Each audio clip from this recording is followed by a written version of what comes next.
தன் செவியை அடைத்துக் கொள்கிறவன் தானும் சத்தமிட்டு கூப்பிடும்போது கேட்கப்பட மாட்டான். ஏழையின் கூக்குரல், அவங்க கூப்பிடுறாங்க, ஹெல்ப் மீ, சின்ன உதவி செய்யுங்க, அல்லது உங்க நெய்பர்ஸா இருக்கலாம். தன் செவியை அடைத்துக் கொள்கிறவன் தானும் சத்தமிட்டு கூப்பிடும் போது கேட்கப்பட மாட்டான். ஏழைக்கு நீ பெரியவங்களா இருக்கலாம், உனக்கு ஆண்டவர் பெரியவர். அப்ப நீங்க கூப்பிடுறீங்க, அப்படி கூப்பிடும் பொழுது கர்த்தர் என்ன பண்ண மாட்டார்? கேட்க மாட்டார். அது பயமா இல்லையா உங்களுக்கு? அப்ப நம்முடைய ஜெபத்துக்கு எவ்வளவு சைடுகள்லாம் இருக்கு. நானே படிச்சுட்டு ஆச்சரியப்பட்டேன், இதெல்லாமா இருக்கு. அப்போ நான் ஏழைகளோட எப்படி நடந்துக்கிறேன்னு சொல்லி பரலோகம் என்னை பார்க்குதா? ஆமா பார்க்குது. கொர்நேலியு அன்னைக்கு பரலோகம் பார்த்தது அல்லவா?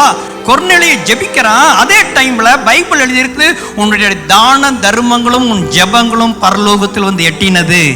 தேவன் பார்க்கிறார், நீ தான தர்மம் பண்றியா? ஏழைகளுக்கு விலகி ஓடுகிறாயா? ஏழைகள் மேல கரிசனையா இருக்கிறாயா? எவ்வளவு தூரம் ஏழைகள் மேல் கரிசனையா இருக்கிறாயோ அது உன் ஜெபத்துக்கு ஒரு பிளஸ் பாயிண்டா இருக்கிறது. ஆமென். ஏழைகளை நினைவு கூற வேண்டும். புதிய ஏற்பாட்டில் இருக்கிற சபை ஏழைகளை நினைவு கூர்ந்தது. நம்முடைய சபையும் ஏழைகளை நினைவு கூறுகிறது.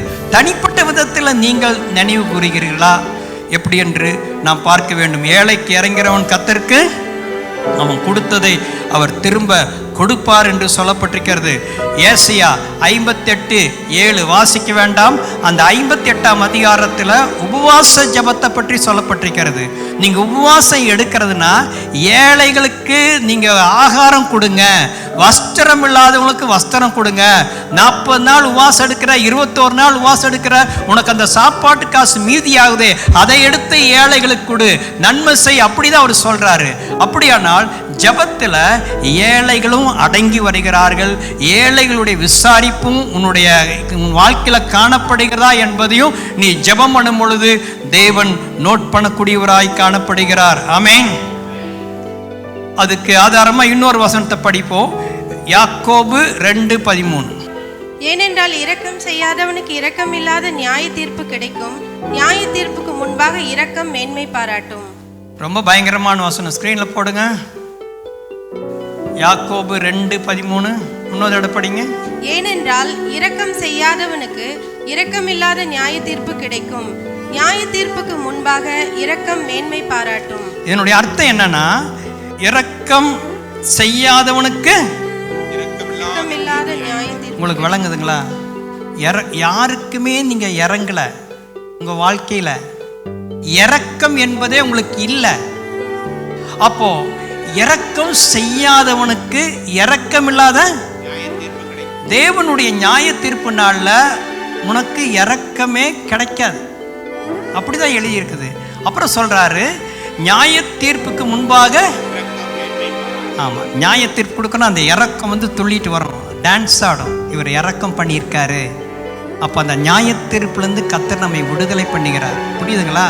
அப்போ நீங்க பைபிளே பார்க்கும் பொழுது 10 வெள்ளிக்காசு கடன்பட்டவன், 1000 தாளந்து கடன்பட்டவன், அவன் 1000 தாளந்தை மன்னிச்சிட்டான். ஆனால் 10 வெள்ளிக்காசுக்காரன் மன்னிக்க மாட்டேங்கிறான். அப்போ அவர் கேட்குறாரு, நான் உனக்கு இறங்கினது போல நீயும் இறங்க வேண்டாமா?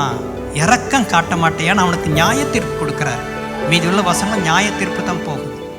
அப்போ நான் அதிலிருந்து அறிஞ்சிட்டேன், நீங்கள் என்னதான் ஜெபம் பண்ணாலும் அந்த ஏழைகளுக்கு இறங்கக்கூடிய அந்த இரக்கமுள்ள இறுதி இல்லைன்னா நம்முடைய ஜெபத்தை ஆண்டவர் கேட்க மாட்டார்.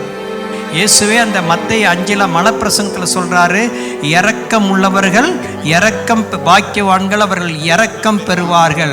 வேதம் முழுவதும் இரக்கத்தை பேசுகிறது. நம்முடைய தேவன் இறங்குகிற தேவன், நாமும் இறங்குகிறவர்களாய் இருக்க வேண்டும். ஏழையின் கூக்குரலுக்கு இறங்க வேண்டும். அவர் உதவி கேட்கும் பொழுது நம்மளால் ஆனதை நமக்கு செய்ய வேண்டும். உன்னுடைய பலத்துக்கு மிஞ்சி நீ செய்யணும்னு அவசியம் இல்லை.